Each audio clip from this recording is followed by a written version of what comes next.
आपने अक्सर सुना होगा कि अम्मा ने अच्छे वक्तों में गोल्ड बना लिया था, या अम्मा का गोल्ड बेचकर बिजनेस स्टार्ट कर रहा हूँ, अब्रॉड जा रहा हूँ, वगैरह वगैरह। सवाल यह है कि क्या गोल्ड में इन्वेस्ट किया हुआ पैसा डबल हो जाता है?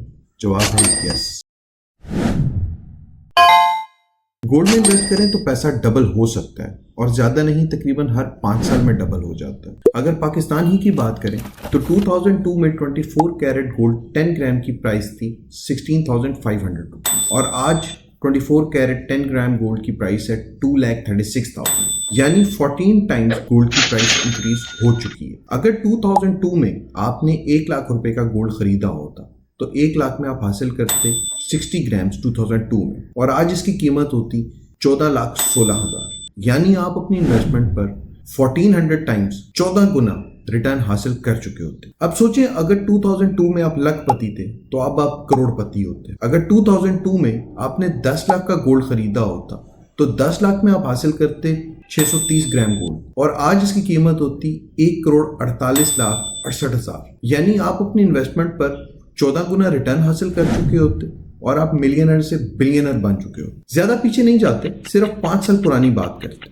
2019 में 10 ग्राम 24 कैरेट गोल्ड की प्राइस थी 75,000 रुपीज, और 10 लाख में आप हासिल करते 130 ग्राम्स। 2024 में 5 साल बाद 10 ग्राम गोल्ड की प्राइस है 2,36,000, यानी आप 130 ग्राम गोल्ड को अगर सेल करते हैं तो आप हासिल करते हैं 30,68,000, यानी 5 साल में आप अपनी इन्वेस्टमेंट पर 300% रिटर्न हासिल कर चुके हैं। ये प्रॉफिट किसी भी और बिजनेस से बहुत ज्यादा है। अगर आप हिस्ट्री को कंपेयर करें मुख्तलिफ बिजनेसेस की तो आप देखेंगे कि गोल्ड में रिटर्न बहुत ज्यादा है।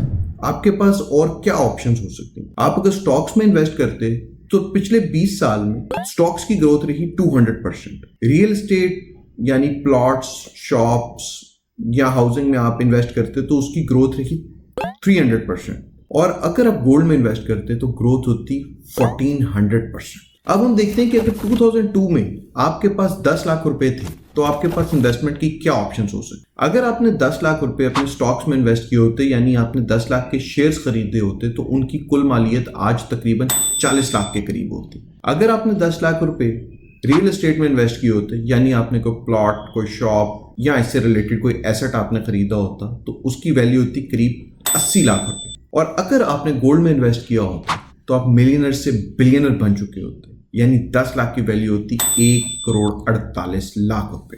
गोल्ड में इन्वेस्टमेंट ना सिर्फ आपको इन्फ्लेशन यानी रुपए की गिरती हुई कदर से महफूज रखती है, बल्कि आपको एक टेंजेबल एसेट भी देती है। टेंजेबल एसेट से मुराद है कि आपके पास कोई फिजिकल चीज है और उसकी वैल्यू कभी जीरो नहीं होगी, यानी दूसरे लफ्जों में अगर आपको नुकसान हुआ भी तो नुकसान बहुत कम होगा। अब बात करते हैं गोल्ड में इन्वेस्टमेंट की कुछ टिप्स एंड टेक्निक्स की। सबसे पहला सवाल यह है कि आप इन्वेस्टमेंट कितनी देर की करना चाहते हैं, शॉर्ट टर्म करना चाहते हैं या लॉन्ग टर्म करना चाहते हैं। अगर आप शॉर्ट टर्म इन्वेस्टमेंट करना चाहते हैं तो गोल्ड के जो मार्केट ट्रेंड्स हैं उनको अच्छी तरह स्टडी कर लें। इंटरनेशनल मार्केट में गोल्ड की प्राइस क्या है और उसका ट्रेंड क्या चल रहा है। अगर आप देखते हैं कि गोल्ड की प्राइसेस ऊपर की तरफ जा रही हैं तो थोड़ा सा वेट करें, गोल्ड की प्राइसेस को नीचे की तरफ आने दें। जब दोबारा ऊपर जाने लगे तो आप उस वक्त बाइंग करें ताकि आप मुनाफा हासिल कर सकें। अगर आप लॉन्ग टर्म इन्वेस्टमेंट की बात करते हैं तो किसी भी प्राइस पे गोल्ड खरीदें, क्योंकि गोल्ड अगर वक्ती तौर पे नीचे जाएगा भी तो ज्यादा देर उसकी प्राइस नीचे नहीं रहेगी, लॉन्ग रन में उसकी प्राइस हमेशा ऊपर ही जाएगी। अब अगला सवाल ये आता है, गोल्ड के बिस्किट्स या ज्वेलरी।